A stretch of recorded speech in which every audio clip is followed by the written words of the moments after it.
नमस्कार दोस्तों, मैं रितु शर्मा और हम पढ़ रहे हैं एनसीईआरटी ज्योग्राफी भूगोल की बुक। एनसीईआरटी भूगोल बुक में हम पहला पार्ट पढ़ चुके हैं जो रीड में नया जुड़ा है सौर मंडल। उसकी क्लासेस यूट्यूब पे अवेलेबल हैं, आप जब चाह सकते हैं। दूसरा जो चैप्टर है वह पिछली रीड की एग्जाम में भी था, अक्षांश एवं देशांतर। तो रीड के एग्जाम में और अन्य एग्जाम में भी ये इम्पॉर्टेंट है, तो आप इसे जरूर ध्यान से देखिए। पिछली क्लास जो थी उसमें हमने जो चैप्टर 2 था अक्षांश देशांतर, उसका पहला पार्ट जो क्या था अक्षांश, उसके बारे में हमने डिटेल में स्टडी की थी। डिटेल में हमने जाना पूरे अक्षांश के बारे में। आज की क्लास में हम पढ़ेंगे देशांतर के बारे में। देशांतर का हम विस्तृत अध्ययन करेंगे। तो आज की क्लास की शुरुआत करने से पहले मैं अक्षांश से संबंधित एक प्रश्न पूछ लेती हूँ।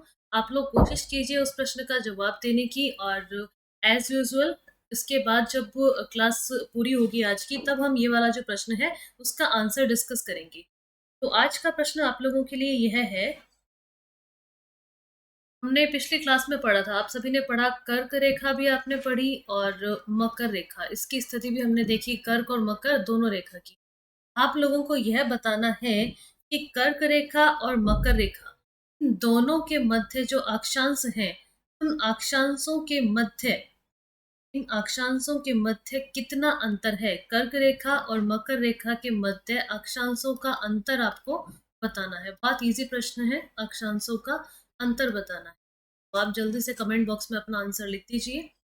हम शुरुआत करते हैं देशांतर की। आप कमेंट कर दीजिए पहले आंसर्स, फिर हम लास्ट में इसको डिस्कस करते हैं कि कर्क रेखा और मकर रेखा के मध्य अक्षांशों का अंतर आपको बताना।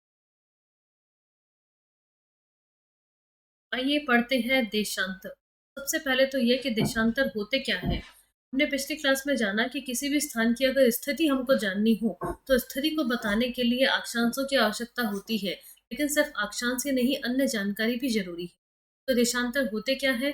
देशांतर भी एक तरह की क्या है, काल्पनिक रेखाएं ही हैं।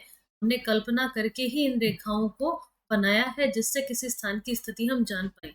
देशांतर जो है वह उत्तर से लेकर दक्षिण तक खींचे जाने वाली जो काल्पनिक रेखाएं हैं उनको क्या कहते हैं हम, देशांतर। तो यह जो चित्र दिखाया हुआ है उसमें देशांतर ही दिखा, यह जो दिखाया हुआ है यह 0 डिग्री देशांतर है। इसके बारे में हम बात करते हैं कि कैसे ये इंपॉर्टेंट है। अभी आप यह जान लीजिए कि उत्तर से दक्षिण तक खींची गई जो काल्पनिक रेखाएं हैं उन्हें हम देशांतर कहते हैं।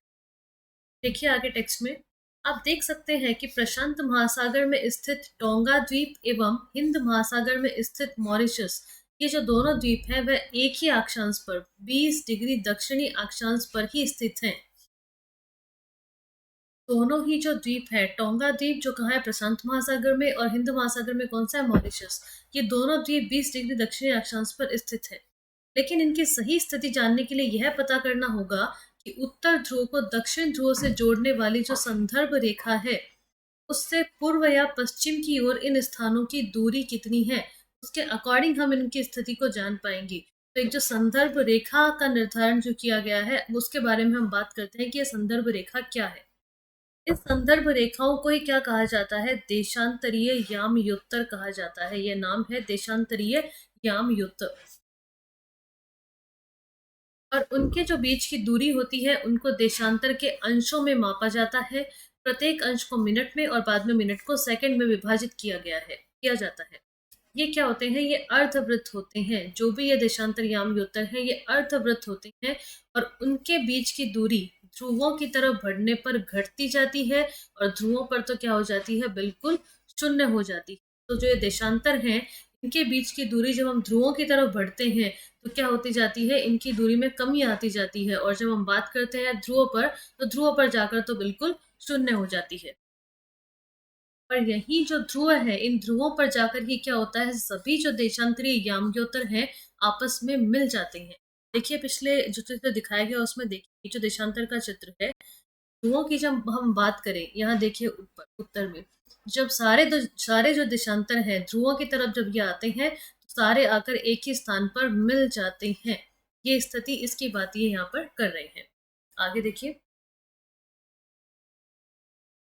अक्षांश जो समानांतर रेखाएं होती हैं, देशांतर रेखाएं इनसे भिन्न है। तो यह सभी जो देशांतरीय यामियोत्तर हैं इनकी लंबाई समान होती है। अक्षांश रेखाओं की लंबाई समान नहीं होती है, अलग अलग स्थानों पर इनकी जो लंबाई है वो अलग अलग होती है। और देशांतरीय याम्योत्तर इनकी जो लंबाई है वह क्या है, समान है। इस चित्र में आप देख लीजिए लंबाई अक्षांशों की समान क्यों नहीं होती, एक बार मैं यही बता देती हूँ। अक्षांश देखिए, ध्रुव पर जो अक्षांश है ये वाला, अब ये अक्षांश है, इसकी जो लंबाई है, और ये जो 60 डिग्री वाला ये अक्षांश, ये साफ साफ आपको दिख रहा है कि इनकी जो लंबाई है उनमें क्या है, परिवर्तन है, अंतर है। लेकिन जो देशांतर है, ये देशांतर सभी समान है, सभी समान है इनकी। यह बात यहाँ पे बताई गई है कि देशांतरी जो यामी-उत्तर है इनकी लंबाई समान होती है, लेकिन अक्षांशों की लंबाई समान नहीं होती। इसलिए इन्हें सिर्फ मुख्य संख्याओं में व्यक्त करना कठिन था। इसलिए क्या किया गया, सभी देशों ने निश्चय किया कि ग्रीनिच, क्या बोलते हैं इसको, ग्रीनविच, यहाँ पे ग्रीनिच लिखा है, ग्रीनविच पढ़ते आए हैं, ग्रीनविच, जहाँ पर क्या है, ब्रिटिश राजकीय वेधशाला स्थित है। ग्रीनविच में क्या है, ब्रिटिश राजकीय वेधशाला स्थित है।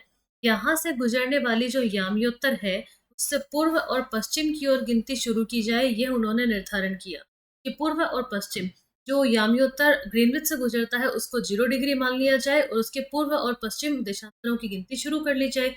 पूर्व में भी 180 डिग्री तक और पश्चिम में भी 180 डिग्री तक। इस याम्योत्तर को जो ग्रीनविच से गुजरता है उसको प्रमुख याम्योत्तर कहते हैं और उसका मान कितना माना गया, 0 डिग्री देशांतर।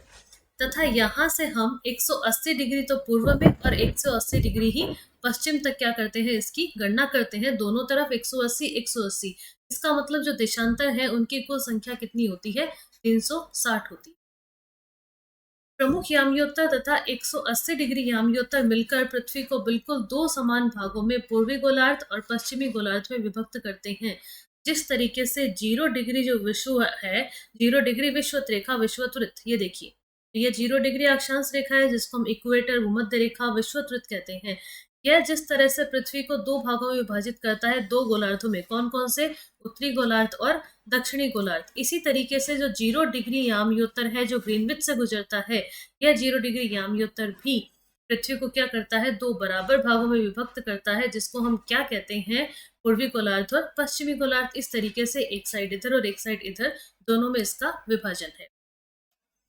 आगे देखिए, इसीलिए किसी स्थान के देशांतर के आगे पूर्व के लिए अक्षर पू और फिर बिंदी तथा पश्चिम के लिए प और फिर बिंदी का प्रयोग करते हैं।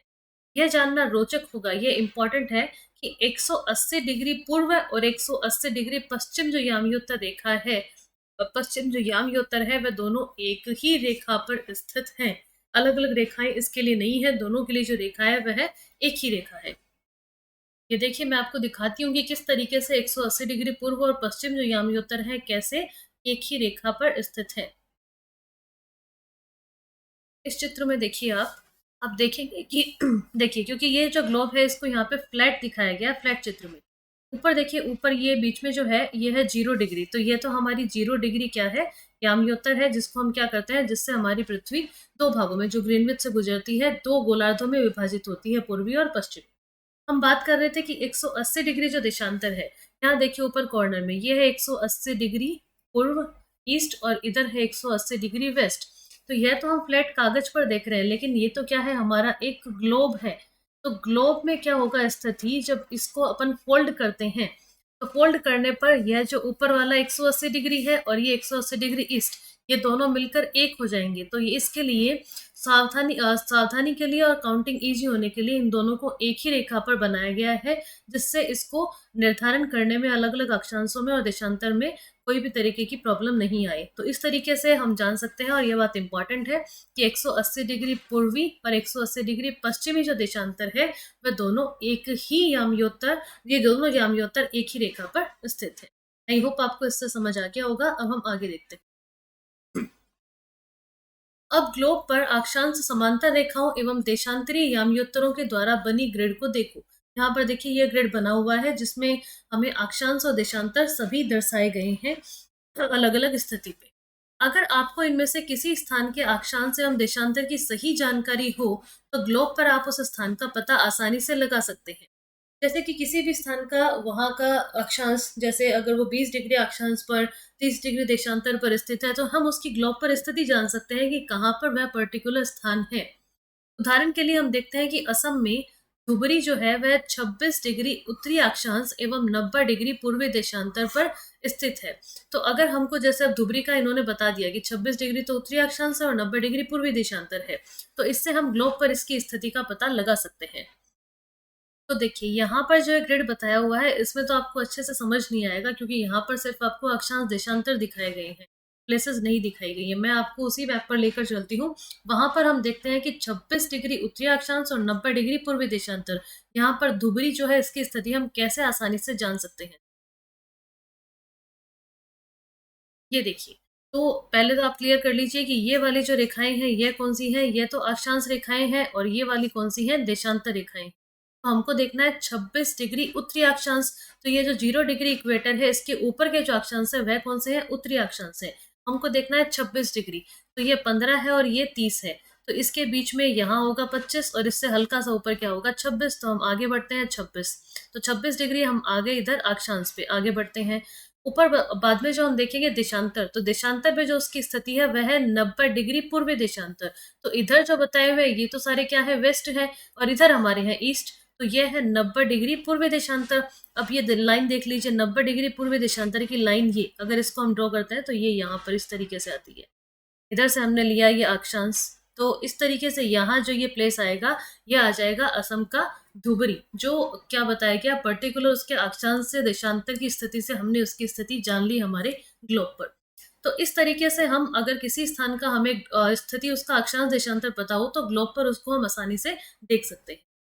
अब उस बिंदु को देखें जहां ये दोनों रेखाएं एक दूसरे को काटती हैं, यह बिंदु धुबरी की सही स्थिति होगा। तो ये मैंने आपको वहां पर बता दिया। आगे देखिए,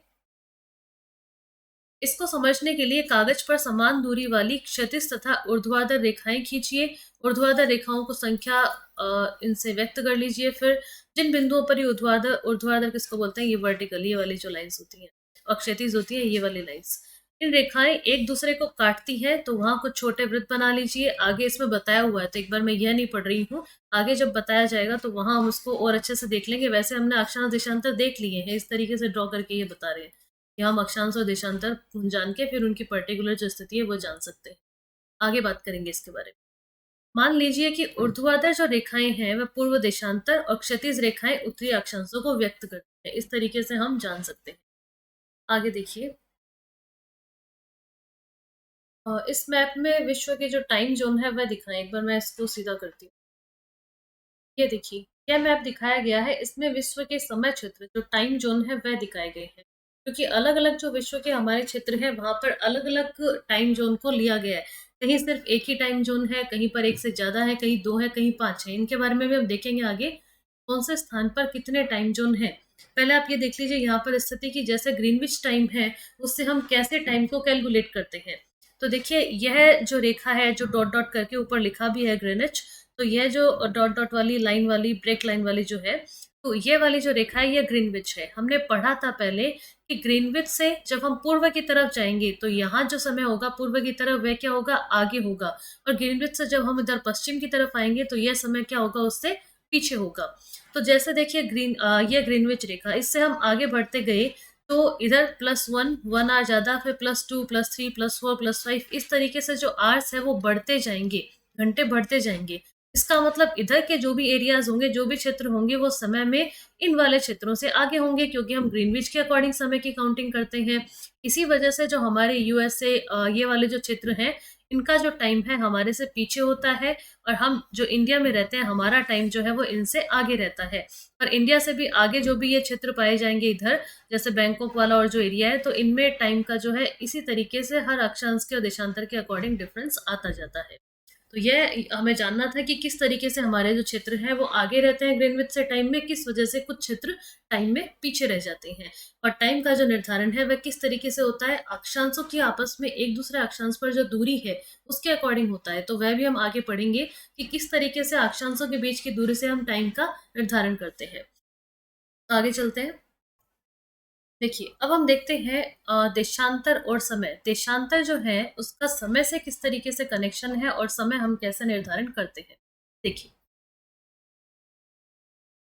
समय को मापने का सबसे अच्छा साधन पृथ्वी, चंद्रमा एवं ग्रहों की गति है।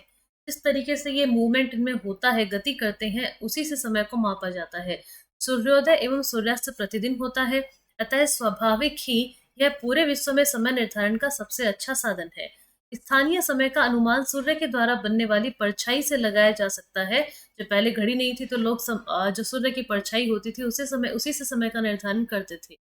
जो दोपहर में तो सबसे छोटी एवं सूर्योदय तथा सूर्यास्त के समय सबसे लंबी हो जाती है। क्या हो जाती है? परछाई।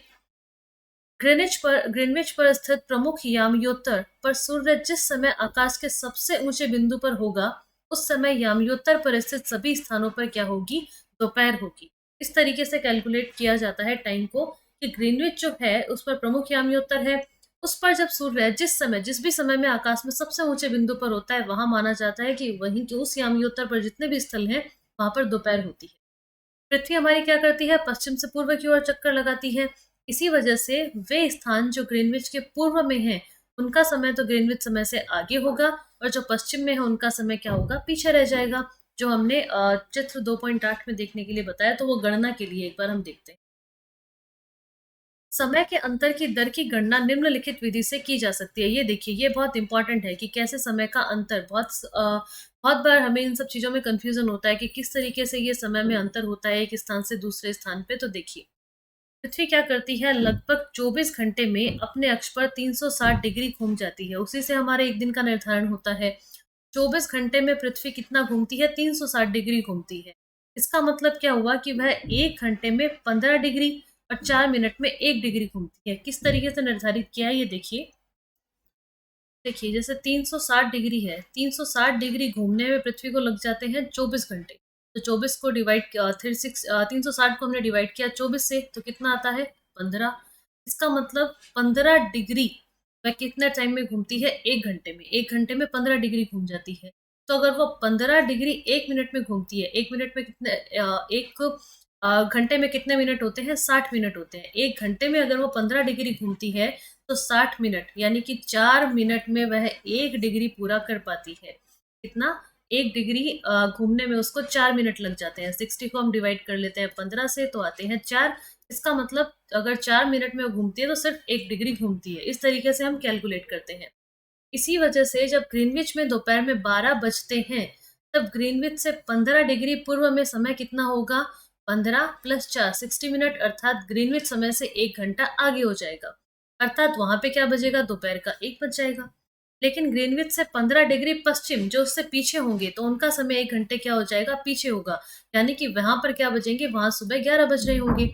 जहाँ इसी प्रकार जब ग्रीनविच पर दोपहर के 12 बजे होंगे, उस समय 180 डिग्री जो होगा, वहां पर रात हो जाएगी। वहां पर रात के 12 बजे होंगे। यह अंतर होता है। इस तरीके से समय की गणना की जाती है।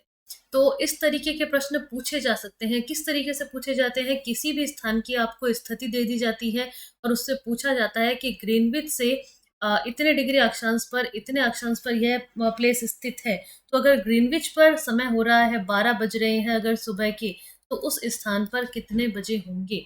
इस तरीके के प्रश्न पूछे जाते हैं। इसलिए हमको यह कैलकुलेशन समझना बहुत ज़रूरी है कि ग्रीनविच से जैसे-जैसे हम पूर्व में बढ़ते हैं, तो समय आगे होता है। किस तरीके से आगे होता है? 15 डिग्री पूर्व में अगर हम समय की बात करते हैं, तो 15 प्लस 4 करके 60 मिनट, यानी कि 1 घंटे का 15 इंटू 4, इसका मतलब 60 मिनट, यानी कि 1 घंटे का डिफरेंस इस तरीके से हो जाता है।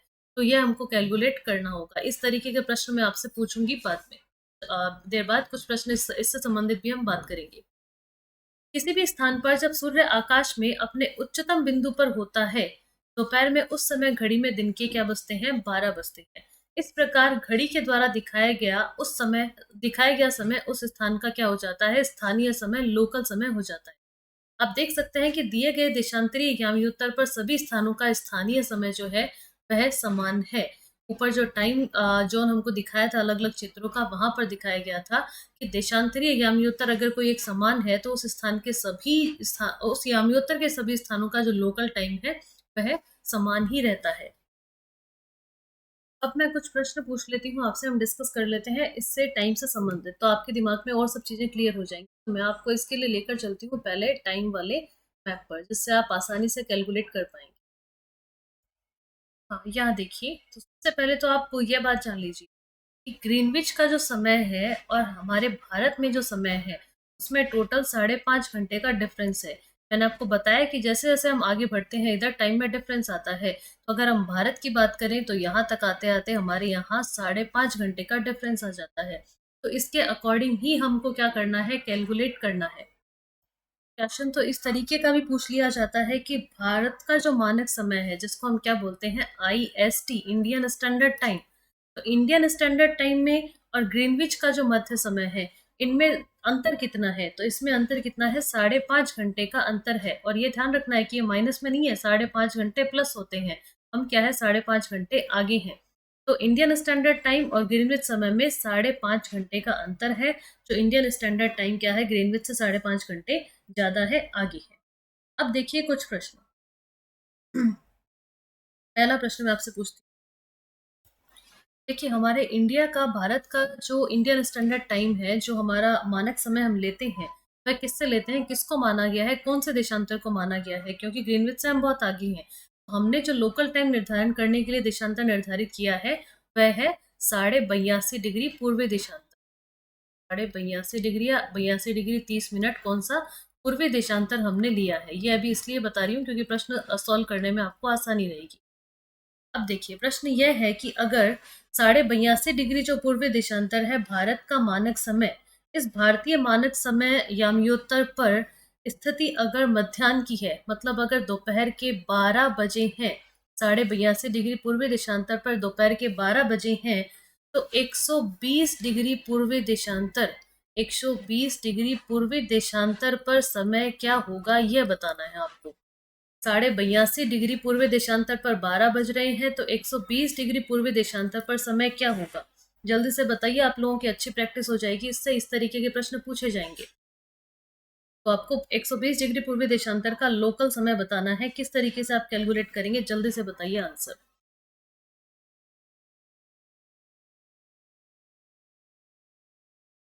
हाँ, तो आप देखिए किस तरीके से, आप जान लीजिए कि आपका आंसर सही है या गलत। देखिए हमें यह पूछा है कि भारत का जो इंडियन स्टैंडर्ड टाइम या भारतीय जो मानक समय है वह 82.5 डिग्री पूर्वी देशांतर, और पूछा किसका है, 120 डिग्री पूर्वी देशांतर का।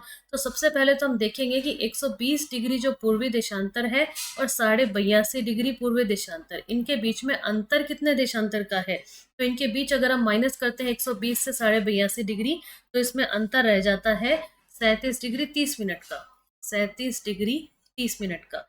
अब 37 डिग्री 30 मिनट को हम किससे मल्टीप्लाई करेंगे, 4 से। जो हमने जाना था कि अक्षांशों की 1 डिग्री से 1 डिग्री पार करने में कितना टाइम लगता है, 4 मिनट का समय लग जाता है। तो 37 डिग्री 30 मिनट पार करने में कितना टाइम लगेगा, तो इसको मल्टीप्लाई कर लेंगे 4 से।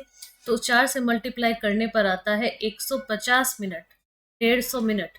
150 मिनट का मतलब क्या हुआ, 2 घंटे और 30 मिनट। 60 और 60 120, तो 2 घंटे हो गए और बचे हुए 30 मिनट हो गए। तो कितना डिफरेंस आ गया, 2.5 घंटे का डिफरेंस आ गया। तो अगर 12 बज रहे हैं 82.5 डिग्री पूर्वी देशांतर पर, तो आगे जाकर 120 डिग्री पूर्वी देशांतर पर कितने बच जाएंगे, आप प्लस कर दीजिए, कितने बच जाएंगे, 2.5 बच जाएंगे दोपहर के, इतना डिफरेंस आ जाएगा।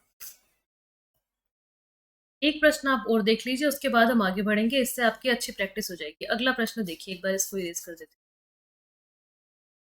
मैं थोड़ी छोटी कैलकुलेशन का प्रश्न पूछती हूँ, देखिए। भारतीय जो मानक समय है उसके अनुसार भारतीय मानक समय पर अगर मॉर्निंग के, सुबह के क्या बजे हैं, 10 बज रहे हैं, सुबह के 10 बजे हैं भारतीय मानक समय पर, यानी कि 82.5 डिग्री पूर्वी देशांतर पर 10 बज रहे हैं।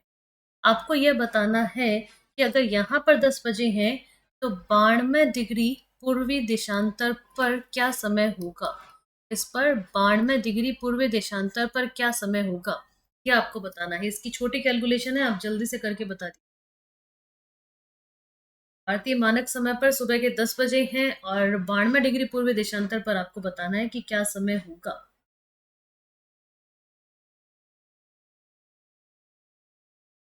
देखिए कि क्या डिफरेंस आएगा, वह देखिए। हमने जाना पहले भी, पिछले में भी हमने किया था। तो हम क्या करेंगे, 92 डिग्री जो पूर्वी देशांतर है, तो 92 डिग्री पूर्वी देशांतर, इसमें से हम माइनस कितना करेंगे, हमारा 82.5 डिग्री पूर्वी देशांतर। तो अगर 92 में से हम 82.5 डिग्री पूर्वी देशांतर माइनस करते हैं तो कितना आएगा, 9.5 आता है, मतलब कि 9 डिग्री और जो आधा मिनट होता है वो। तो 9:30 इतना डिफरेंस आता है, तो हम क्या करेंगे, 9:30 को मल्टीप्लाई करेंगे 9.5 को। 9.5 डिग्री को हमको मल्टीप्लाई करना होगा किससे, 4 से। क्योंकि क्यों करना होगा, क्योंकि एक देशांतर पर कितना अंतर होता है, 1 डिग्री देशांतर पर 4 मिनट का अंतर होता है, इसलिए हम इससे कैलकुलेट करते हैं। तो इसको 4 से मल्टीप्लाई करेंगे तो आंसर क्या आएगा, 38। 38 आंसर है। इसका मतलब हमको आगे उसमें प्लस करना है। अगर यहाँ पर बजे हैं मॉर्निंग के 10, तो 10 में आप 38 प्लस कर दीजिए। इसका मतलब 10:38 होंगे 92 डिग्री पूर्व देशांतर। आई होप आपको ये जो कैलकुलेशन वाला टाइम का जो है वो बहुत अच्छे से समझ आ गया होगा। इस तरीके से जैसे हमने प्लस की बातें करी, अगर ग्रीनविच से और हमारे ग्रीनविच से पूछा जाए या फिर हमारे यामियोत्तर से पहले का पूछा जाए, 82.5 से अगर पहले के किसी भी स्थल का पूछा जाए तो आप उसमें से टाइम माइनस कर देंगे। कैलकुलेट करने का जो तरीका होगा वह ये सेम ही होगा। आइए अब हम आगे बढ़ते हैं। देखिए आगे, हम मानक समय मानते क्यों हैं? क्या रीज़न है कि हमको मानक समय मानने की ज़रूरत पड़ती है? क्योंकि हर जो क्षेत्र है वह अपना-अपना मानक समय अलग मानता है। क्यों? अलग-अलग याम्योत्तर पर स्थित स्थानों के स्थानीय समय में क्या होता है? अंतर होता है। अलग-अलग जो क्षेत्र हैं उनके जो स्थानीय समय, लोकल समय, उसमें अंतर पाया जाता है। उदाहरण के लिए देखिए, बहुत से देशांतरों से होकर गुजरने वाली रेलगाड़ियों के लिए समय सारणी तैयार करना कठिन हो जाएगा, क्योंकि वह किसी स्थान पर अगर टाइम देते हैं कुछ, तो उसमें तो टाइम लैग हो जाता है, टाइम का डिफरेंस आ जाता है। सिर्फ अगर हम हमारे भारत की ही बात करते हैं, तो भारत में भी अगर हम इस तरह का टाइम निर्धारण अगर नहीं करेंगे, तो हमारे भी देशांतरों में क्या होगा, टाइम में अंतर आएगा। तो रेलगाड़ी जो ट्रेन होगी, वह अपना टाइम टेबल कैसे निर्धारित करेगी? जैसे भारत में गुजरात के द्वारका तथा असम के डिब्रूगढ़, इन दोनों के स्थानीय समय में लगभग 1 घंटा 45 मिनट का अंतर होगा। ये देख लिए यहाँ पे जो भारत का मानक याम उत्तर और की स्थिति बताएगी। 82.5 डिग्री जो पूर्वी देशांतर है, यह हम क्या लेकर चलते हैं, हमारा मानक याम उत्तर लेकर चलते हैं। यह कहाँ से गुजरता है, हमारे भारत के उत्तर प्रदेश से गुजरता है। उत्तर प्रदेश में भी जो क्षेत्र है वह है मिर्जापुर। मिर्जापुर क्षेत्र से उत्तर प्रदेश में यह गुजरता है। इसमें भी एक और ध्यान रख लीजिए, जो इलाहाबाद है, 82.5 डिग्री पूर्वी देशांतर की हम बात कर रहे हैं। यह इलाहाबाद के निकट नैनी जो स्थान है उसके निकट से भी यह गुजरता है। यह हमको ध्यान रखना है, 82.5 डिग्री पूर्वी देशांतर। अगर हम भारत के राज्यों की बात करें, तो हमारे भारत के 5 राज्यों से होकर यह 82.5 डिग्री पूर्वी देशांतर। कौन कौन से देखिए, ऊपर सबसे पहले उत्तर प्रदेश से, के बाद मध्य प्रदेश से होकर गुजरता है। मध्य प्रदेश के बाद नीचे छत्तीसगढ़, छत्तीसगढ़ के बाद नीचे हमारे उड़ीसा से होकर गुजरता है, और ओडिशा के बाद नीचे। इस तरीके से यह भी ध्यान रखना है कि यह जो 5 राज्य हैं, इनके इन 5 राज्यों से होकर हमारा 82.5 डिग्री पूर्वी देशांतर जो इंडियन स्टैंडर्ड टाइम है, भारतीय मानक समय है, यह गुजरता है। तो हम बात कर रहे थे कि अगर हम देखते हैं कि भारत में जो इसका पश्चिमी क्षेत्र है, गुजरात का द्वारका, और इधर आकर अगर हम देखते हैं असम का डिब्रूगढ़, तो दोनों में 1 घंटा 45 मिनट का टाइम डिफरेंस है। इसलिए यह आवश्यक है कि देश के मध्य भाग से होकर गुजरने वाली किसी याम्योत्तर के स्थानीय समय को देश का मानक समय मान लिया जाए। इस याम्योत्तर रेखा के स्थानीय समय को फिर पूरे देश का मानक समय मान लिया जाता है। भारत में हम पहले ही बात कर चुके हैं कि 82.5 डिग्री पूर्वी देशांतर को मानक याम्योत्तर माना गया है। इस याम्योत्तर के स्थानीय समय को पूरे देश का मानक समय माना जाता है, इसलिए हम इसे भारतीय मानक समय से या इंडियन स्टैंडर्ड टाइम के नाम से जानते हैं। आगे देखिए, कबीर भोपाल के निकट एक छोटे से नगर में रहता है। वह अपने मित्र आलोक से कहता है कि वे लोग आज रात्रि में नहीं सो पाएंगे। भारत व इंग्लैंड के बीच एक क्रिकेट मैच लंदन में 2 बजे दोपहर में शुरू होगा। इसका मतलब भारत के समय के अनुसार तो वो कब कब होगा, शाम को 7:30 बजे होगा, क्योंकि हमारे यहाँ तो 5.5 घंटे का डिफरेंस है। तो वह समाप्त कब होगा, देर रात्रि में समाप्त होगा। क्या आप जानते हैं कि भारत और इंग्लैंड के बीच समय में क्या अंतर है? तो हम बात कर चुके हैं, 5.5 घंटे का डिफरेंस। भारत ग्रीनविच के पूर्व में 82.5 डिग्री पूर्व में स्थित है, और यहाँ का समय ग्रीनविच समय से 5.5 घंटे 5 घंटे 30 मिनट आगे है। इसलिए जब लंदन में दोपहर के 2 बजे होंगे, तो भारत में शाम के 7:30 बजे।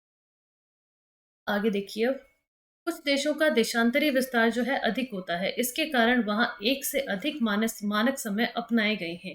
देखिए कहाँ पर कितने कितने मानक समय अपनाए गए हैं, ये और देख लीजिए। रूस की अगर हम बात करें, तो रूस में 11 मानक समयों को अपनाया गया है। विस्तृत क्षेत्र होने के कारण देशांतर का जो विस्तार है वह अधिक है, इसलिए यहाँ पर 11 टोटल 11 मानक समय अपनाए गए हैं। पृथ्वी इसके लिए क्या किया गया है, हमारे पृथ्वी को 1-1 घंटे वाले टोटल 24 टाइम ज़ोन में 24 समय क्षेत्रों में बाँटा गया है। कितने टाइम ज़ोन है टोटल? 24।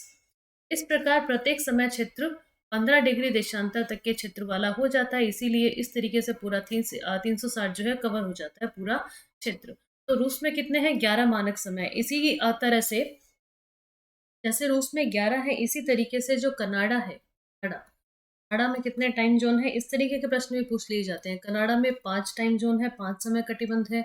यूएसए, हम कुछ मुख्य-मुख्य जो स्थल हैं, उनकी बात कर लेते हैं। यूएसए में टाइम ज़ोन कितने हैं? 4 टाइम ज़ोन है। रशिया की हम बात कर चुके हैं कि यहाँ पर कितने 11 टाइम ज़ोन है। कनाडा और यूएसए का भी आप ध्यान रखें। इस तरीके से अक्षांश देशांतर हमने यह पाठ पढ़ा, इसके बारे में जो इम्पोर्टेंट चीज़ें थी वह जानी। अब हम प्रश्नोत्तर देख लेते हैं। व्यास प्रश्न देखिए। सबसे पहला है, पृथ्वी का सही आकार क्या है? तो पृथ्वी गोलाकार तो है नहीं, कुछ स्थानों पर क्या है, चपटी, और कुछ स्थानों पर यह गोल है। तो इस तरीके से पृथ्वी की जो आकृति है वह गोलाभ आकृति कही गई। अगला है, ग्लोब क्या है? तो ग्लोब आप सभी जानते हैं, ग्लोब के अलग अलग रूप होते हैं, और ग्लोब वह है कह सकते हैं आप जिसके ग्लोब के अंतर्गत क्या किया जा सकता है, पृथ्वी का ऐसा जो रूपांतरण है उस पर किया जा सकता है, जिससे हम कुछ काल्पनिक रेखाओं का निर्धारण करके बना करके किसी भी स्थान की स्थिति को जान सकते हैं। कर्क रेखा का अक्षांशीय मान क्या है? तो कर्क रेखा का अक्षांशीय मान है 23.5 डिग्री अक्षांश।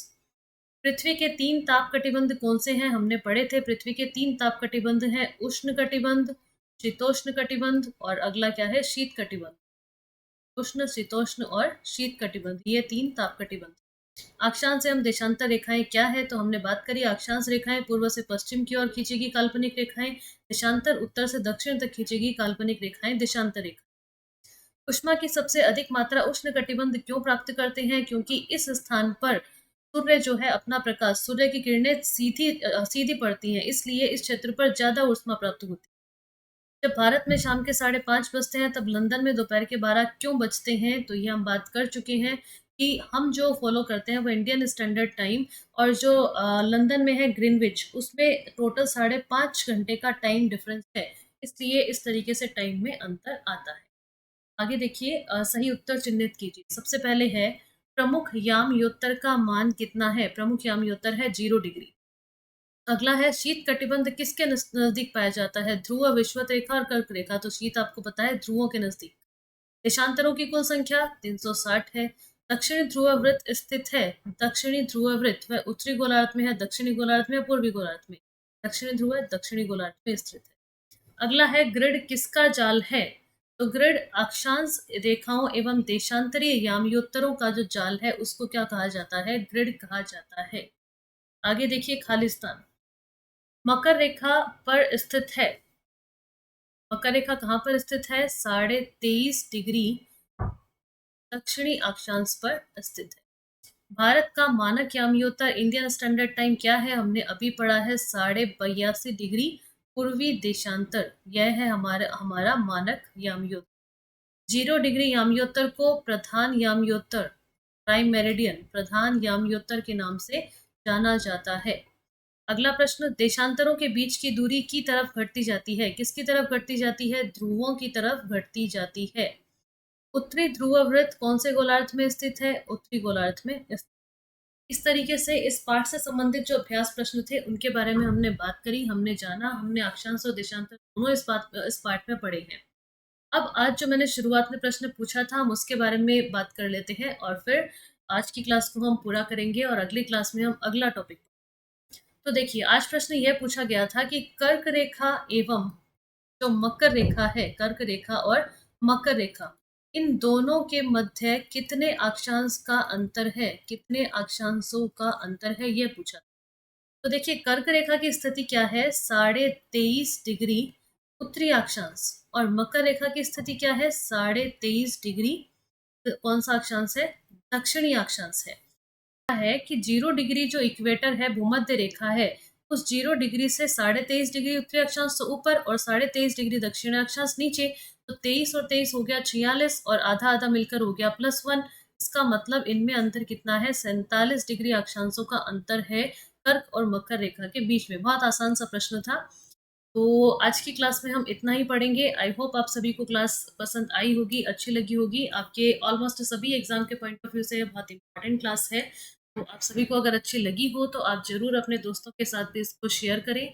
मैं कोशिश करूँगी, जैसा कि आप सभी लोगों ने कहा और चाहा, कि जियोग्राफी के एटलीस्ट जो एनसीईआरटी बुक्स के टॉपिक्स हैं, वह मैं आपको कवर करवा दूँ और उनका एक्सप्लेनेशन मैं आपको यूट्यूब पर अवेलेबल करा दूँ। मैं कोशिश करूँगी।